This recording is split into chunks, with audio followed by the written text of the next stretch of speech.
questions. Mr. Trudeau. Thank you, Philippe Vincent. It's a pleasure for me to be here today, to be back at the National Press Theatre. I'm here to take your questions. That's an important part of our democracy. Canadians have sent a clear message. They want Canadians to work together in Parliament to fight against climate change and to help with the cost of living, and this is exactly what I will do. Clear message that they want their parliamentarians to work on things like affordability and the fight against climate change. I'm looking forward to working together with other parties and getting down to work. Moving on to questions, 30 minutes. Raise your hand. If you don't have a question, I'm sorry, we don't have enough time. 30 minutes, on va commencer avec Canadian Press. Good afternoon. Can you talk a little bit about the fact that you have no MPs elected in two provinces in Western Canada and how you're going to manage to represent Alberta and Saskatchewan in your government? I think it's extremely important that the government works for all Canadians. And as I have endeavored to do over the past years, and as I will do even more now deliberately, I will be reaching out to leaders across the country. We'll be reaching out specifically to Westerners to hear from them. I spoke with both premiers of Alberta and Saskatchewan yesterday, but I'm also speaking with people like Mayor Naheed Nenshi and others to talk about how we can make sure that the concerns, the very real concerns of Albertans, are being addressed and reflected by this government. This is something that I take very seriously as a responsibility to ensure that we are moving forward in ways that benefit all Canadians, and I will be listening and working with a broad range of people to ensure that that happens. To that end, you have promised and are in the process of building the Trans Mountain expansion. There are some parties that now potentially could help keep your government in power that oppose that pipeline. Is that pipeline on the table in order to keep your government in office? We made the decision to move forward on the Trans Mountain pipeline expansion because it was in Canada's interest to do so, because the environment and the economy need to go together. We will be continuing with the Trans Mountain pipeline expansion. Yep. Michel Lamarche. Hello, Mr. Trudeau. You said in your speech that you heard the message Quebecers sent you. What is this message you heard from Quebecers? We will keep on working hard on climate change. Quebecers want us to do more on that topic, and we will do so. Quebecers want us to keep on investing in culture, in protecting the French language. We will do that. Quebecers want us, rather, Quebecers want their voices heard around the table. We will hear those voices. Are you willing to work with the Bloc Québécois, which is a sovereigntist party? We are a very federalist party, and the unity of this country will always be our priority. But there are issues such as climate change, which all Quebecers and many Canadians agree on, be they nationalist or federalist or sovereigntist. Anyhow, I'm not going to get lost in the words, but all Quebecers agree that we must do more on climate change. So on issues such as those, I will be very happy to work with the Bloc Québécois. Global, and please turn your phone off. From Global, this election was a message from voters that they rejected you and your party's platform, and in a sense, the last 4 years of your work. A, did you get that message? And B, what are you going to do to convince voters that you're still the best person to lead this country? I think Canadians sent the clear message that they expect their leaders to work together on the big issues that matter to them, two of them being the fight against climate change and affordability, cost of living for people right across the country as we work to build a better future for them all. I'm committed to working on that. Fortunately, those are big parts of our platform, but we're also going to work with other parties to ensure that we are making the right decisions for all Canadians. It's been felt especially in the West. In the past, you said that Western alienation was just made up by politicians. Do you still believe that today? I have been very, very clear in telling Canadians from coast to coast to coast that we need to recognize that Albertans and people in Saskatchewan have faced very difficult years over these past few years because of global commodity prices, because of challenges that they're facing that, for a long time they weren't able to get their resources to markets other than the United States. We are moving forward to solve some of those challenges, but it's going to take all Canadians sticking together, helping out folks who are struggling in places like Alberta and Saskatchewan. This is what Canadians expect of their government, and this is something that we're going to stay focused on. La presse. Mr. Trudeau, some people in Quebec would like you to name a Quebec lieutenant. Are you open to that idea? Well, we are going to spend quite a bit of time in the coming days to reflect on how we can do better. We must do better to serve Canadians across the country. And in the weeks ahead, we will take the time to ensure that we reflect the desires of those who voted for us and those who did not. With regard to your cabinet, do you have an idea as to when you will unveil your cabinet, and will it be, will it have the same number of men and women? Yes, it will, and we will swear in the new cabinet on November 20th. Prime Minister, will you seek a formal support arrangement with one of the other parties, or do you plan to just try to manage this minority parliament on a case-by-case basis? I intend to sit down with all party leaders in the coming weeks to talk about their priorities, about how we can work together to respond to the preoccupations that Canadians have from one end of this country to the other. It'll be, they will be various and varied conversations, but I can tell you it is not in our plans at all to form any sort of formal coalition, formal or informal coalition. You said on election night that you felt you had a clear mandate from Canadians, but you've been reduced to a minority government, and your share of the vote was reduced substantially. So what lesson do you take from the fact that 1 million voters abandoned their party from the last election to now? I think Canadians sent a clear message across the election of multiple parties that affordability and the fight against climate change are really clear priorities that they want this Parliament to work on. They also sent a clear message that they expect us as government to work with the other parties on these issues that matter to them, and that's exactly what we're going to do. La presse canadienne. Mr. Trudeau, in your speech on Monday night, you said you heard Quebecers, and in answer to a question asked previously, you did not mention Mr. Legault's four demands. Have you changed your opinion on those demands? I had a very good conversation with Mr. Legault yesterday. We will keep on working together on many issues of concern to Quebecers, be it immigration, be it infrastructure, or major public transit projects or housing.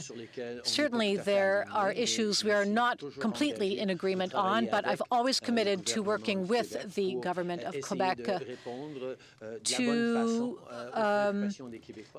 meet the needs of Quebecers in the appropriate way. Question inaudible. Answer. We were very clear that we want to deliver for Quebecers on their priorities, and I will work with Premier Legault to do exactly that. Cabinet on the 20th of November. Is that also the same day the speech from the throne, or is that at a later date?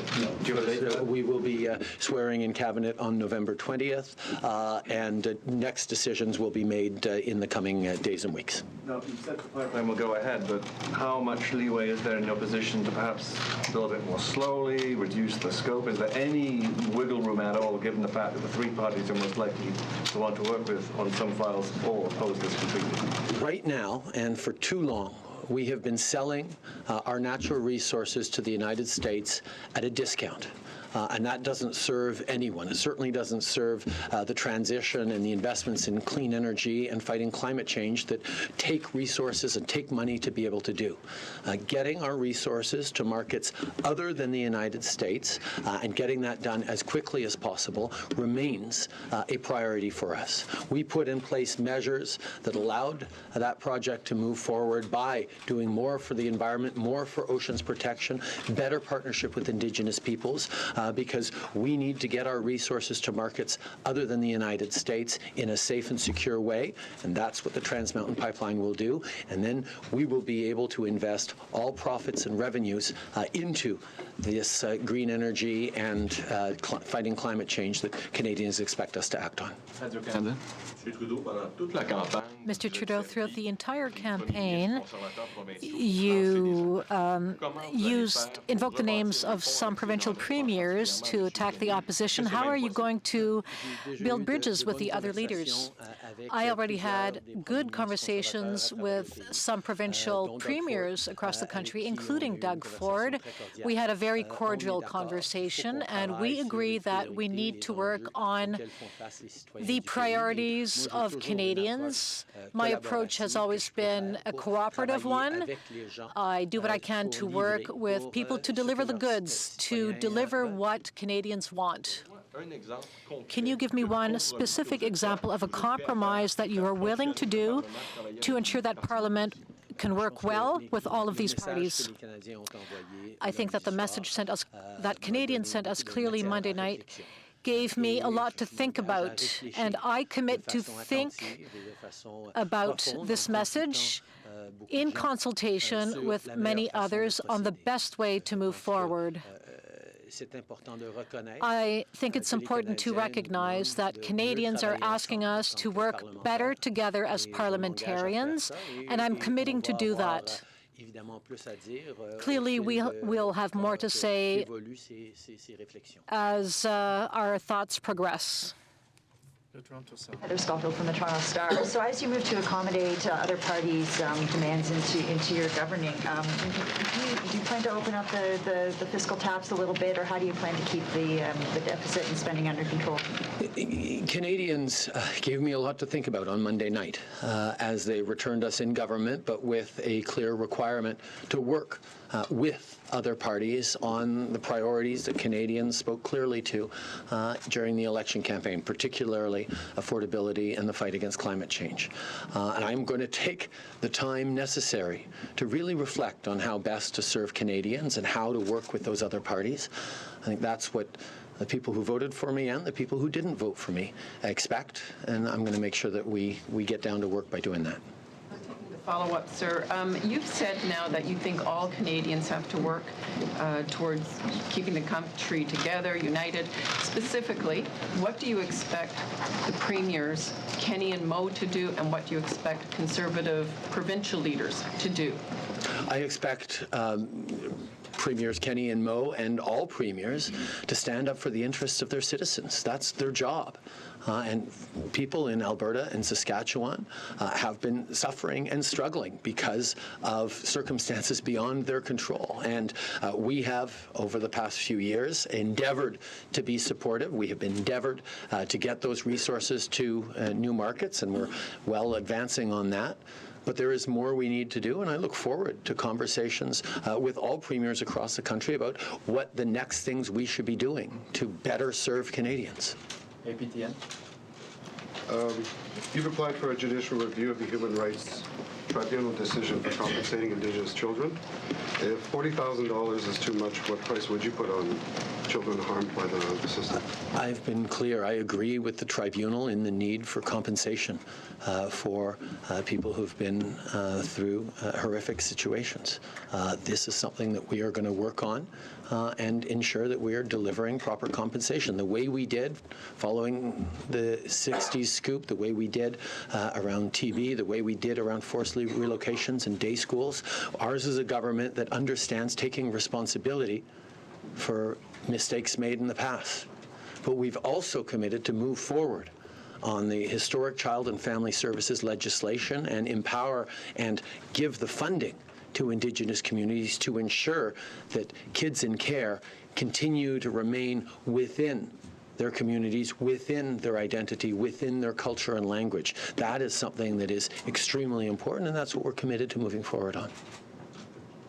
In order to get the compensation right, you said that you would want to have conversations with partners, leaders, and communities. Could you elaborate on that? I was pleased to have good conversations this morning with both Natan Obed and Perry Bellegarde.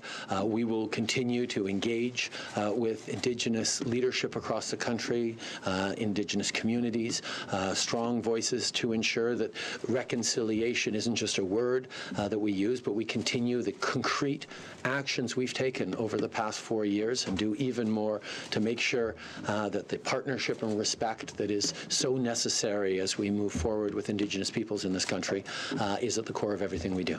Le devoir. The message sent by Quebecers was that they care about climate change, but François Legault said Quebecers sent you a message on Bill 21, and if so, what message have you heard from Quebecers on Bill 21? My position has always been very clear. We are not going to intervene at this point on Bill 21, but I'm not going to close the door to eventually intervening, because the federal government must never close the door to defending basic human rights, including the rights of women, the rights of francophones outside of Quebec, religious minorities, and LGBTQ. Do you believe that Quebecers sent you a message on that bill? Do you feel they punished you because of your position on Bill 21? I think it was one issue amongst several in the election campaign, and we will always listen to the views of various groups of Canadians. I marched with 500,000 people in Montreal who said they wanted a government which would fight climate change. And now we have a parliament and a government which has taken a very clear commitment towards climate change and towards doing more for climate change. Of a time when you were able to compromise with the other parties? No, I've worked closely with other parties over the past 4 years, and will do even more so. That was the message that Canadians sent on Monday night, and I look forward to sitting down with the other party leaders in the coming weeks to talk about how we're going to get down to work in collaboration with other parties. Some people, though, have characterized your approach as a my way or the highway approach. I'm wondering if there's actually an example that shows you can take a different approach, that shows you can actually do what you're saying Canadians are expecting. I think in a lot of the things we've done over this first mandate, whether it was moving forward on the Canada Child Benefit that lifted hundreds of thousands of people out of poverty, particularly kids, moving forward on a national housing strategy, moving forward on lowering taxes for the middle class and raising them on the wealthiest 1%. These are all things upon which there would be a broad consensus in the House or a positive consensus from progressive parties. In the last Parliament, progressive parties voted against those measures. I expect them to be able to vote with us on things like the very first thing we will do, which will be putting forward a bill to lower taxes for the middle class. Times? It's me.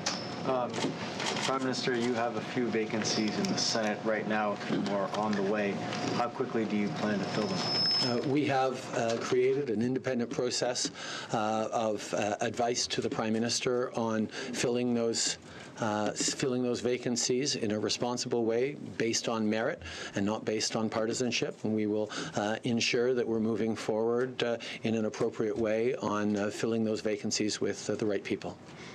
Do you still plan on changing the Parliament of Canada Act and the way it addresses the Senate? Yes. Prime Minister, two quick reconciliation questions. Incarceration rates among Indigenous population. The prisons have been called the new residential schools. What bold action can you commit to properly addressing this file going forward? We're going to continue to work with Indigenous leadership on their priorities. We recognize that incarceration rates are unacceptable for Indigenous peoples. There is not a single easy answer. The answers involve investments with communities and things like housing, in terms of mental health and medical supports, addictions treatments, but also education, opportunities, infrastructure, economic development. There are many, many factors that go into this, but there's also a need to look carefully at our justice system and look at how we can improve our justice system so that we are not further criminalizing and penalizing specific portions of the population. And what's your message to Italian Canadians who are looking for that final and formal apology in the House of Commons, promise that you made before the election? What do you say to them? I keep my promises, and we will be moving forward with that. Monsieur Trudeau, j'aimerais revenir sur la loi 21. I'd like to come back to Bill 21 to follow up on the question put my colleague from Le Devoir. Mr. Legault said you did not have the legitimacy to become involved in a court challenge. Given your election results in Quebec, do you believe that you have the legitimacy to intervene? I am the Prime Minister, the federal Prime Minister, and my first responsibility is to defend basic human rights. I've always been very clear on that point with Quebecers and with all Canadians, be it the right of women, the rights of women, the rights of minority francophones outside of Quebec. We stepped in when cuts to the francophone communities in Ontario were announced. We are always going to be there to decide whether or not we will intervene to protect federal rights. This is what Canadians expect of a federal government. That's what we'll do. I'm not going to commit at this point. If we do, it will all depend on the context. But I am not closing the door, and I've been very clear on that point. I was clear on that point during the election campaign. I repeated several times, I cannot close the door to defending basic rights. In your first 100 days, Canadians will closely monitor what you will do. Your first act of government, you said you would introduce a bill to bring down taxes for the middle class. What else do you intend to do? Our first priority will be to bring down taxes for the middle class. We promise to do so in our election platform. Other actions will meet the needs of, or rather, will reflect other commitments we made. Medical aid to dying, we have 6 months as determined by the court. We are going to work on affordability. We are going to work on climate change. We are going to work on issues Canadians have clearly said they care about. Prime Minister Kevin Gallagher, CBC News. So 2015, you won a majority with hope and inclusion. This election, we saw a divisive, nasty campaign that was largely based around fear of the other opponent's agenda. How do you intend to heal the wounds that we see along regional lines between Western Canadian provinces and the growing nationalist sentiment in Quebec? I think many of us regret the tone and the divisiveness and the disinformation that were all too present features of this past election campaign. I think Canadians expect us to work together, to listen to each other, to figure out a way to move forward that isn't as divisive and challenging as this election was. I think there were a lot of issues that weren't properly addressed. I think there were big, substantive ideas that weren't fully debated in this election campaign, and I regret that, and I recognize that much of this campaign tended to be around me, and I do hold a bit of responsibility for that. But this Parliament and this government will be and needs to be focused on Canadians. And that means we need to work together. We need to listen to each other. We need to figure out the right path forward for every part of the country. And that is something that I am committed to doing. You said you've called the Western premiers, but I'm wondering, without MPs in Saskatchewan and Alberta, how will you provide regional representation in your next cabinet? That's one of the things that we're going to be reflecting on in the coming days. I think any government needs to make sure that it is hearing from every corner of the country, and not all governments in history have had representations from every corner of the country. There have been different approaches taken, and I'm going to be reflective on how we move forward in the right way. But I have already indicated in my conversations with Naheed Nenshi and my upcoming conversations with people like Don Iveson and Charlie Clark and Michael Fougere and others that I very much want to hear the concerns that folks are experiencing and the solutions that they have to put forward for a part of the country that has faced some very difficult times over the past years. I continued to get out to Alberta as much as I could, go to Saskatchewan over the past years to listen, to engage, to work, and we're going to continue to make sure that every part of this country sees its priorities reflected in what this government does, even if we don't have members of the government elected in those regions. The freelance.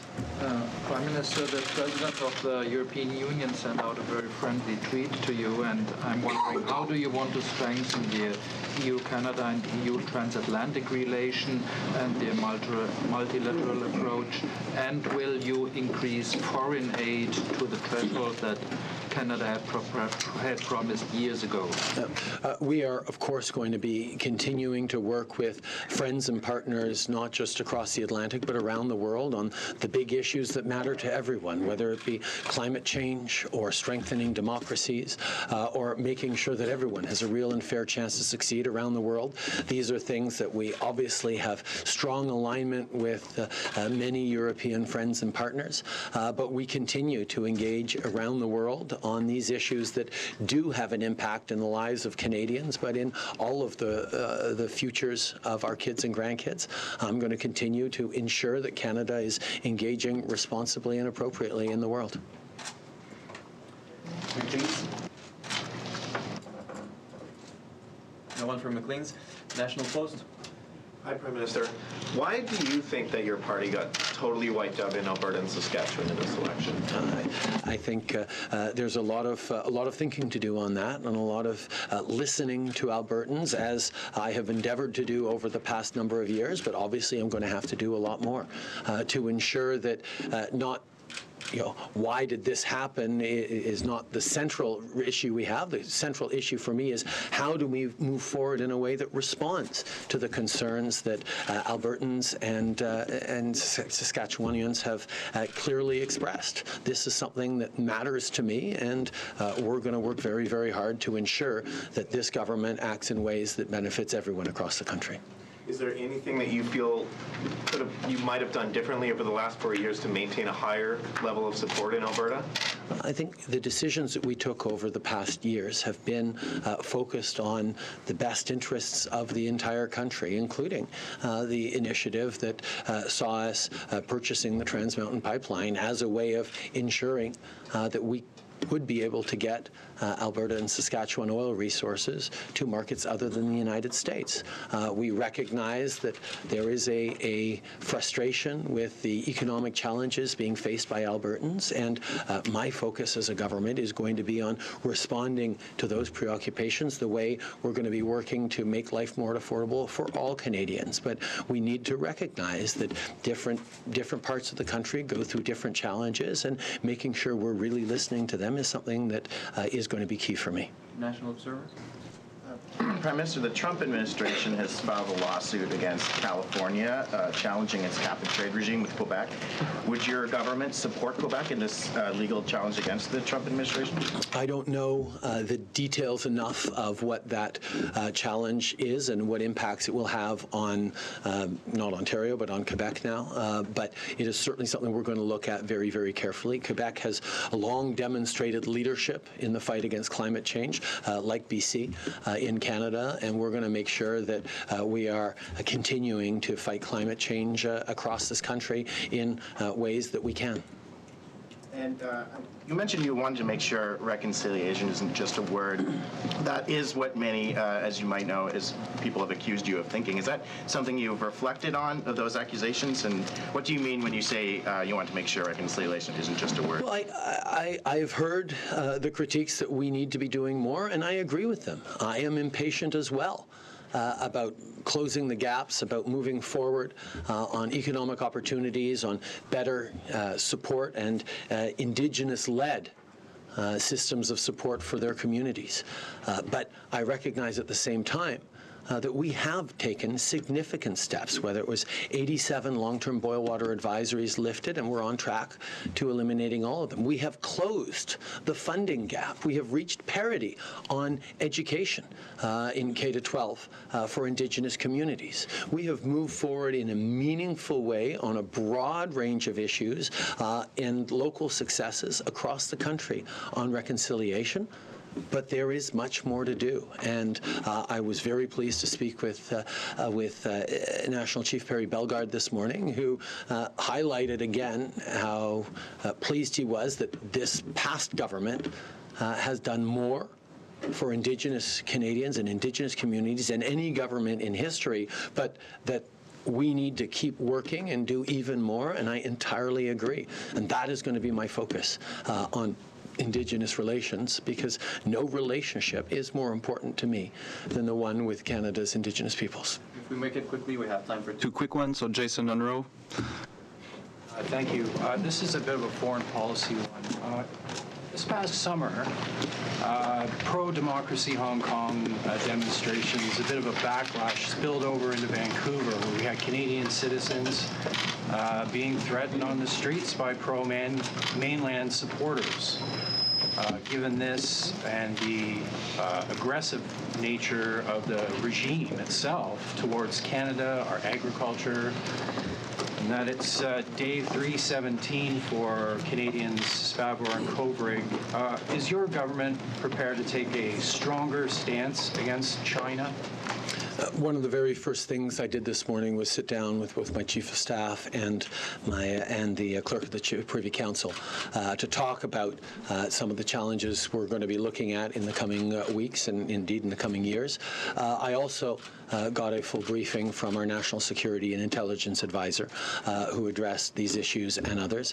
Obviously, through this election campaign, I have continued to keep an eye on the situation around the world, including the difficult situation these two Canadians who've been arbitrarily detained are facing, and the 300,000 Canadians living in Hong Kong, and the concerns that we have around respect for human rights and a de-escalation there.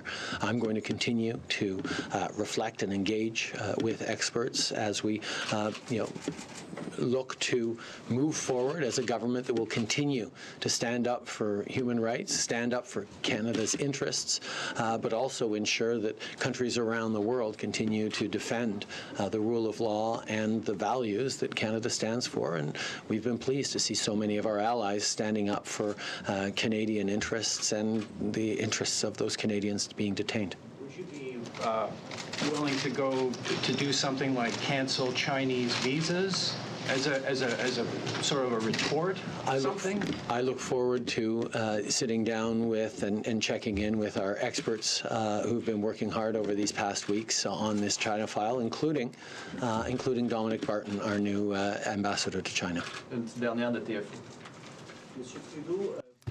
Mr. Trudeau, you attacked Mr. Ford quite a bit during the election. You say you spoke with him recently. What was the tone of your conversation, knowing that you might not necessarily agree on climate change?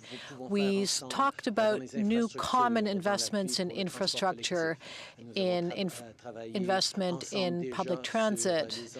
We've already worked together on our relationship with the United States and on international trade. We recognized and we committed to working with Premier Ford on the French University in Ontario. We will keep on working with Mr. Ford and with all provincial premiers interested in working with us. I know that when it comes to several issues, all provincial premiers want to work with the federal government.